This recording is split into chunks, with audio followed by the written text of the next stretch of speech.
This is going on your permanent record. If you went to school in the United States sometime in the last 50 years, someone probably said that to you at least once. It was supposed to scare you into compliance, and for most of us, it worked, at least until we got old enough to wonder whether that permanent record was even real. Turns out, it absolutely was. It just wasn't what any of us pictured.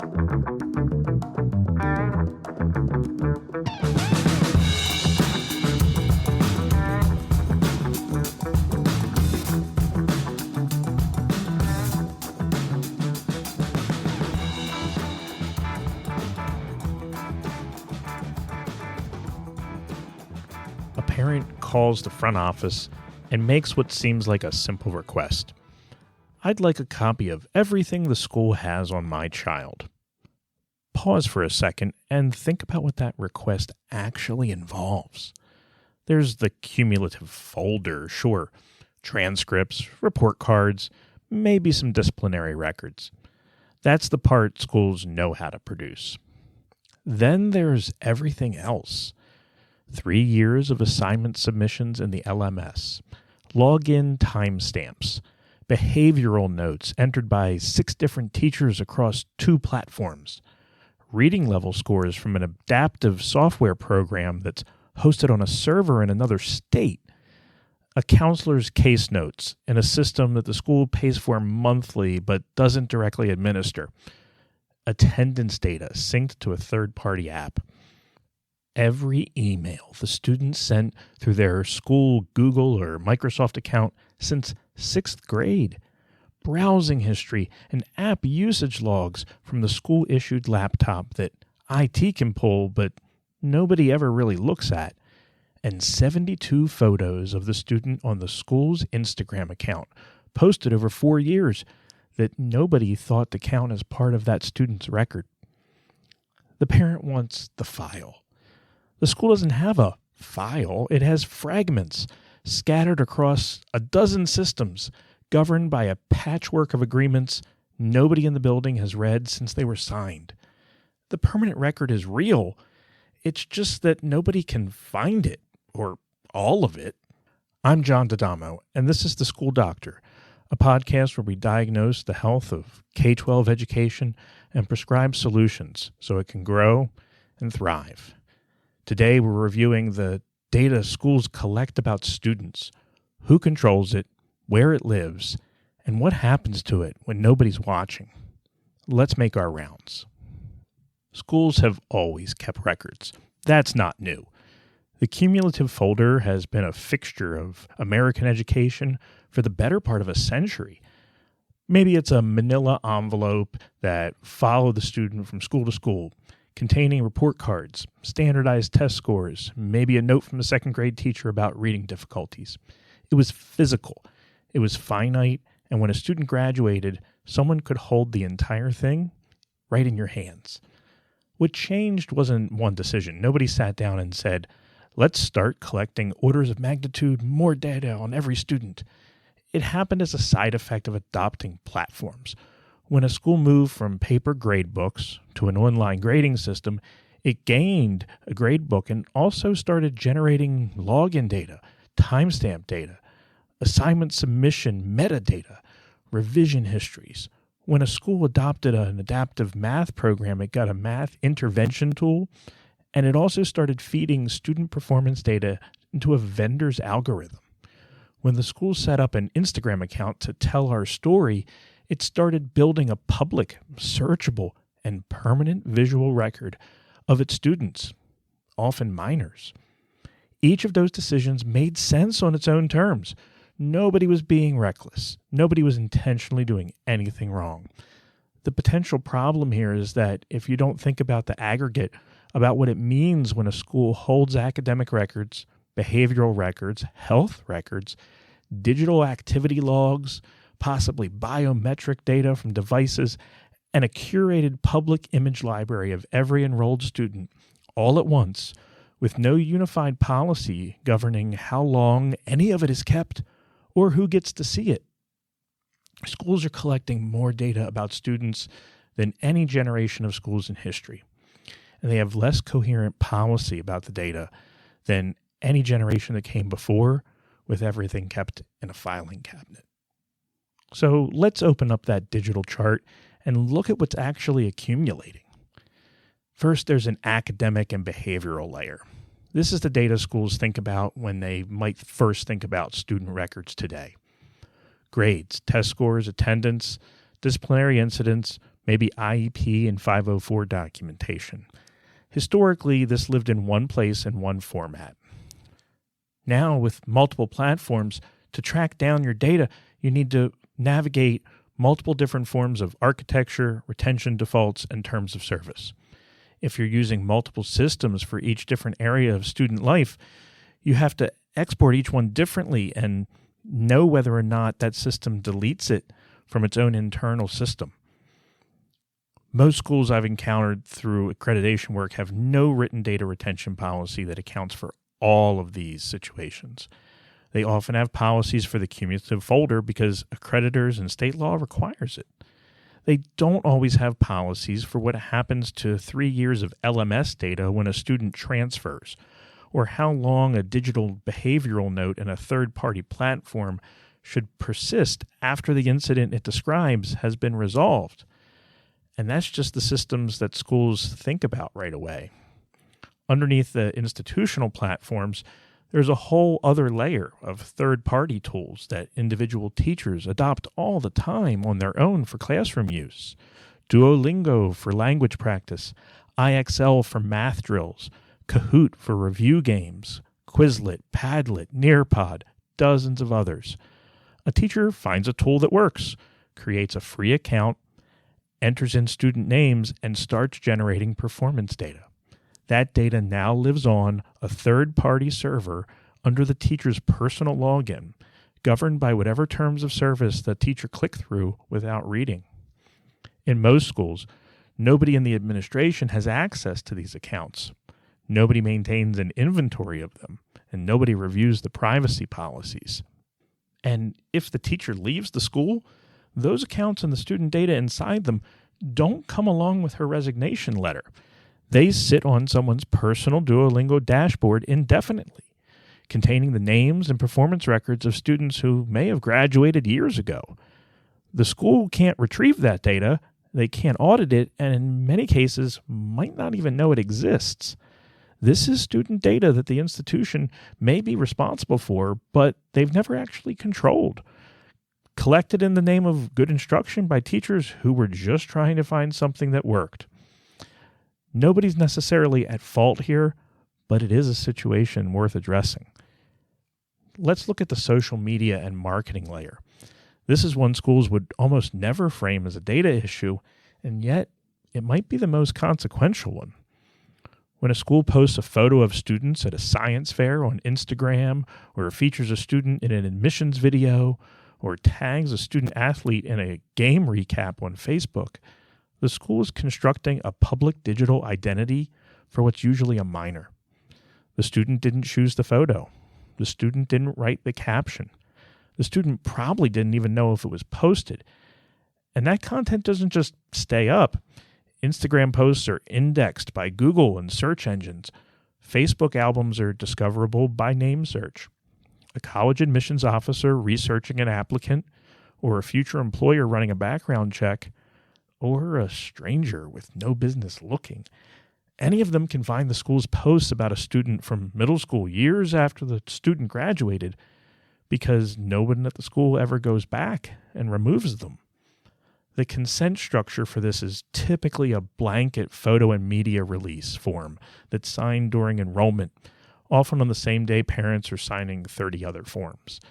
It covers everything from the yearbook to the school's TikTok account, and it's signed once, usually by a parent, rarely revisited, and almost never by the student themselves.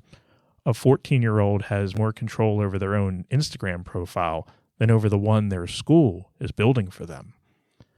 And there's a harder version of this that's worth naming out loud. Schools increasingly use student images and stories as marketing assets. The student testimonial on the admissions page, the Giving Day campaign that puts a student's face on the donation appeal, the newsletter profile that positions a student's personal story as evidence of the school's impact. And some of the most well-intentioned posts can be the most problematic. The overcoming adversity feature about a student who struggled, the spotlight on a student who came through a difficult situation, the feel-good story about a student who found their place after challenges. The school might see this as an inspiration, but what it could actually do is make someone's private struggle permanently public and even searchable. When does celebrating a student become utilizing a student? Most schools haven't asked that question, and the ones that have tend not to love the answer. There's another layer about AI and vendors. This is the one that's accelerating the fastest, and it's the one that schools have the least current visibility into what's actually happening. Now, I've lived this one. I've been in a school where we were genuinely frustrated with our LMS. You may have been too. It didn't do what we needed. The interface was clunky, and the workarounds we'd built to compensate for that had workarounds of their own. Everyone knew we needed to switch, and everyone also knew what that switching actually meant. Years of course content, grade histories, assignment archives, and student records embedded in a system that made leaving enormously painful, because you're not just buying a new platform, you're migrating data that may not export cleanly, retraining every teacher in the building, and running parallel systems during the transition so that you're not disrupting the actual work of the school. The switching cost isn't just the new license fee. It's the operational risk of moving everything you've built to a system that probably organizes it differently. That dynamic traps schools with their providers, and it gives vendors leverage that has nothing to do with the quality of their product. You don't renew the contract because the platform is the best tool. You end up renewing it because your data is inside it, and getting it out is a project nobody has the bandwidth to manage. Data becomes the anchor, and the vendor knows it. Now, layer AI on top of that. Adaptive learning platforms, AI tutoring tools, engagement monitoring software, plagiarism detection systems. Every one of these generates behavioral data about how students at a scale and granularity that didn't exist 5 years ago.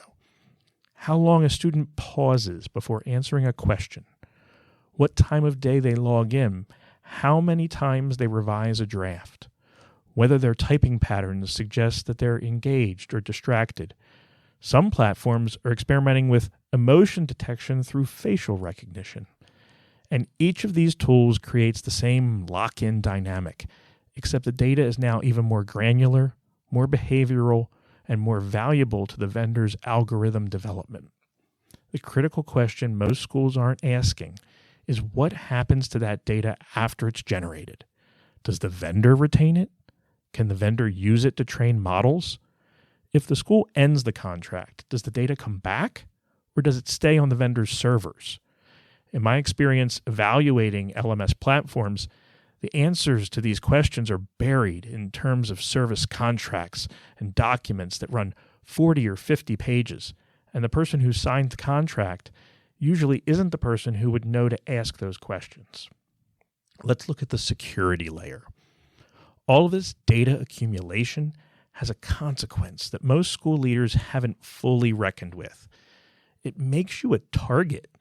Cybersecurity researchers have a term for these schools.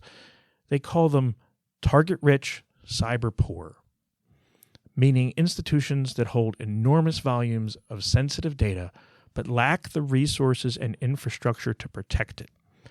And attackers have noticed. In 2025, more than half of U.S. school districts experienced a cybersecurity incident, up from about a third just 2 years earlier. The education sector now absorbs more cyber attacks per week than any other industry globally. Schools are soft targets for a specific reason, and it connects directly to everything we've been discussing. Schools hold social security numbers, medical records, behavioral data, disciplinary histories, financial information of the parents, and they hold it across multiple platforms with varying levels of security. administered by staff whose primary job is education, not information security.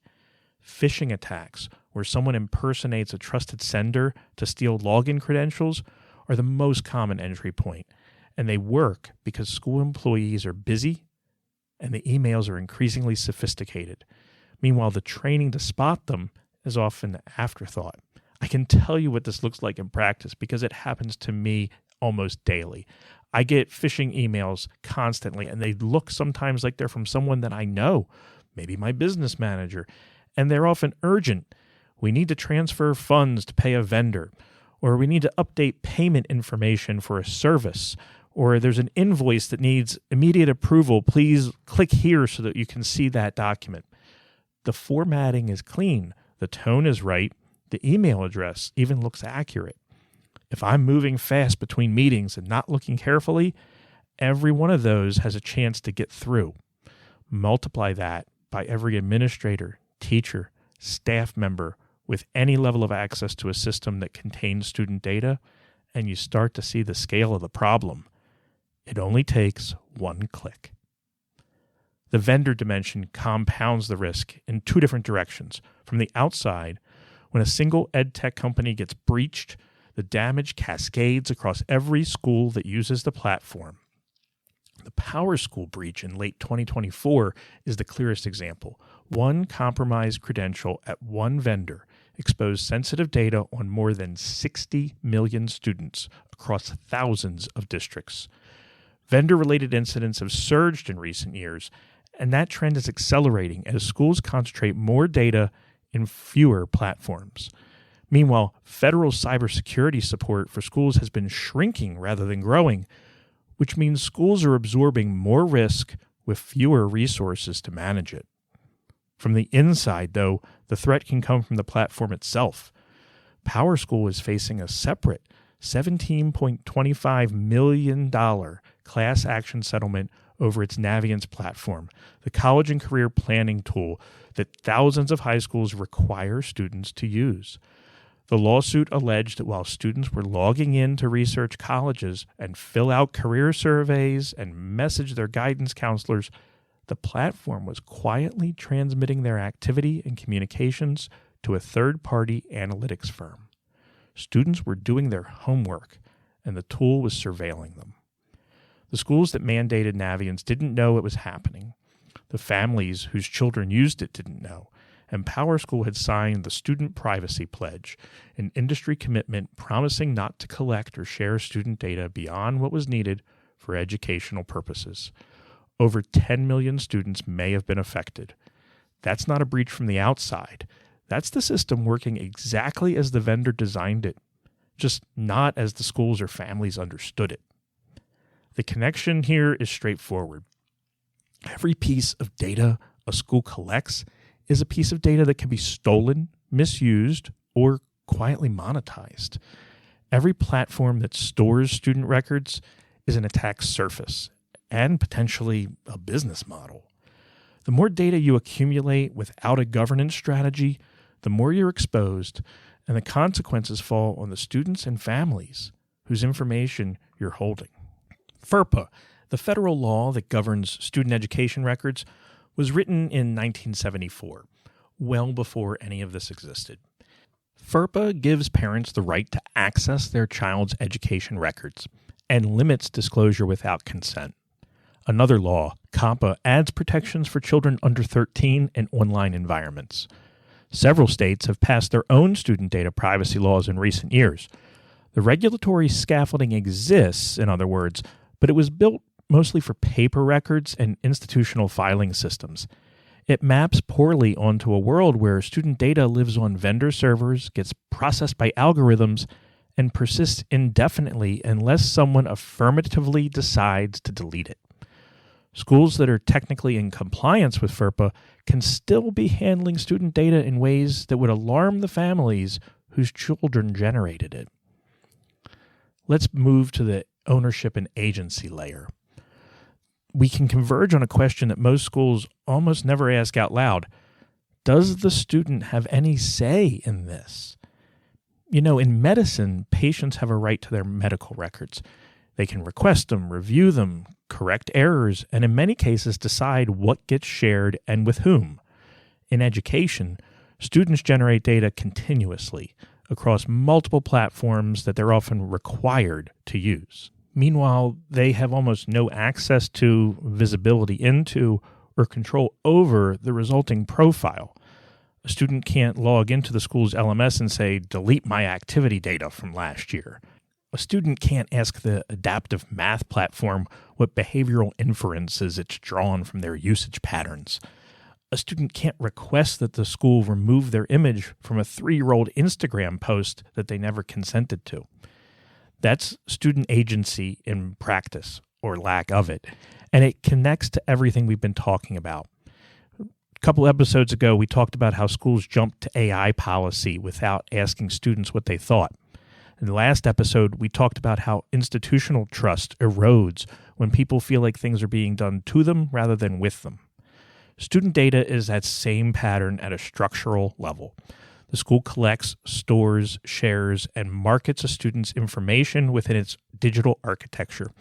And the student is the one person in the system with the least power over their own story. Schools have become data-rich and data illiterate at the same time. We're collecting more information about students than at any point in history of formal education, and we have the least coherent strategy for managing it beyond the Post-it note that sits on the teacher's monitor that has their password written right on it. Underneath this is a deeper issue. Schools think of data as something they collect for their own institutional purposes, in order to track progress, to report to accreditors, to market to prospective families. We don't always think of it as something that belongs to the student. And until that framing shifts, every other fix is procedural rather than structural. There are actions that we can take to make this situation better, starting with a data audit, and a comprehensive one. Most schools can tell you what's in the cumulative folder.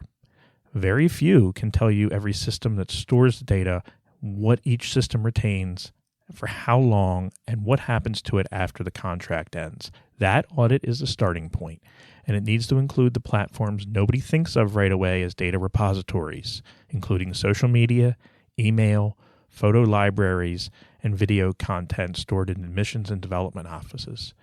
It's not a one-afternoon project. It's a genuine institutional inventory, and it will probably surface things that surprise you. That's the point.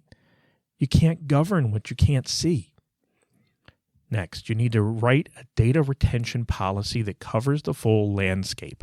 And I use that word deliberately. The retention landscape is one place where the scope metaphor actually applies.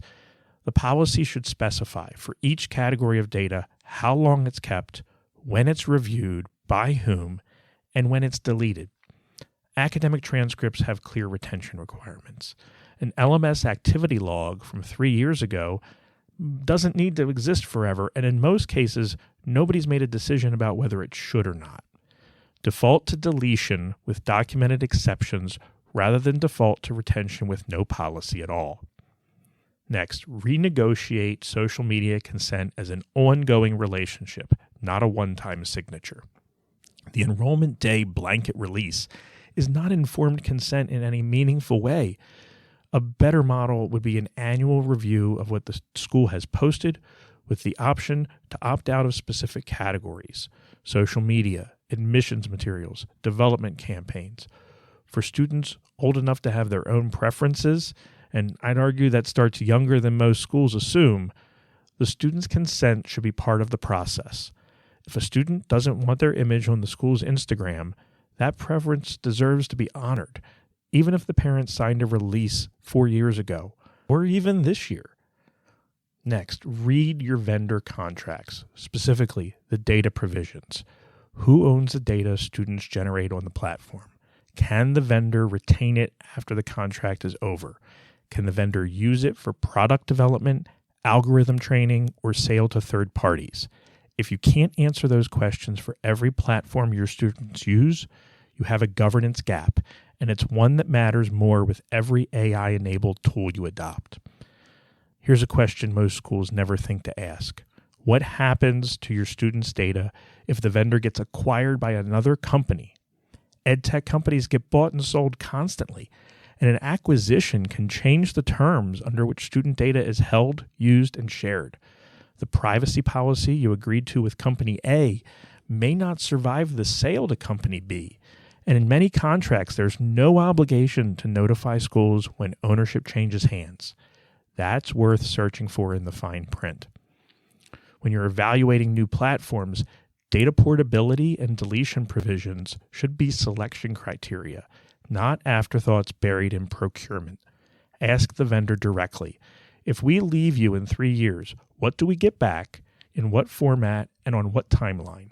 If the answer is vague or the export format is proprietary, you're being invited into a relationship that's easier to enter than to exit. Your students' data is what makes leaving expensive. Schools negotiate tuition contracts, employment contracts, and construction contracts with legal review. The contract that governs how a vendor handles the behavioral data of every enrolled student deserves the same scrutiny. Another idea: give students access to their own data and give them a voice in how it's used. This is the prescription for action that some might find uncomfortable, but it's actually the most important one. Start with something concrete, an annual data review where students can see what the school has collected about them in age-appropriate formats. Do it in conjunction with sharing it with their parents.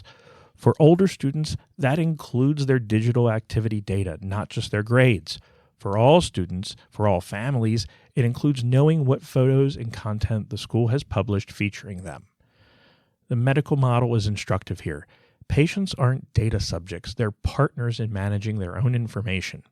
Schools could move in the same direction, not by giving students veto power over necessary record keeping, but by giving them visibility and voice.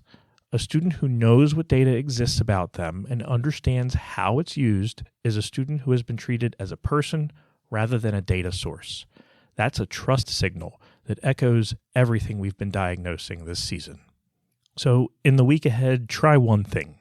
Pick a student, any student, and try to assemble their complete digital footprint at your school.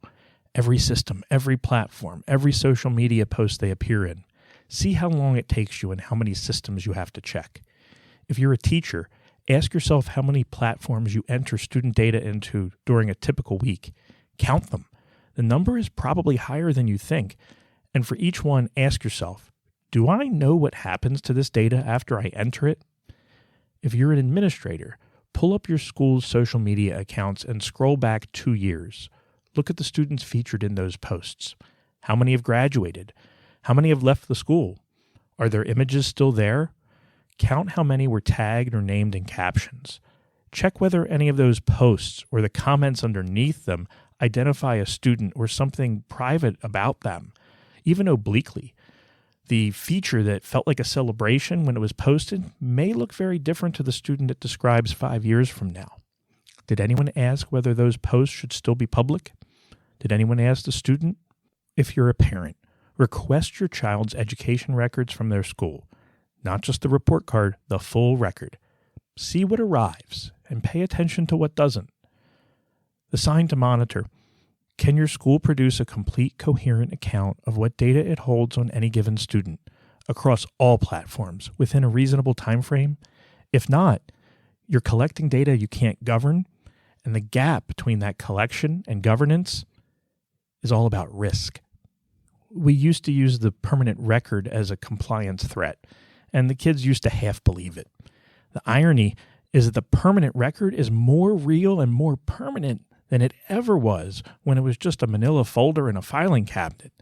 Now it's distributed across a dozen platforms, half of them owned by vendors, and the person they describe is the one person who can't see the whole thing. It's not because schools are careless. It's not because anyone set out to create a surveillance apparatus. It's because every platform adapted and they changed the way accounts are created. Every photo posted added another layer of data without a corresponding layer of governance. It evolved, and it evolved quickly. We've all been struggling to keep up. No one is specifically to blame. But we will be to blame if we don't pay attention. This accumulation, it was incremental and it was ambient, which is exactly what makes it so hard to see from the inside. But it's all the more reason why we have to pay attention. Students leave footprints everywhere they go in a school, on the LMS, in the grade book, counselor's office, on the school's social media feed. Those digital footprints tell a story, and the student is the person who needs to have some agency in the process. If we're going to keep a permanent record, then the person who it's about deserves to know what's in it, as do their parents. Next time on The School Doctor, we're looking at the measurement systems themselves: grades, transcripts, report cards, the entire assessment architecture we've inherited for tracking learning. If an alien came and read your transcript, what would they conclude your school actually cares about? If your school is working through questions about data governance, student privacy, or technology adoption, Educational Vitality Partners offers diagnostic consultations. Think of it as a partner for your institution's growth. Visit edvitality.org to learn more. I'm John D'Adamo, and this has been The School Doctor. Thanks for making rounds with me.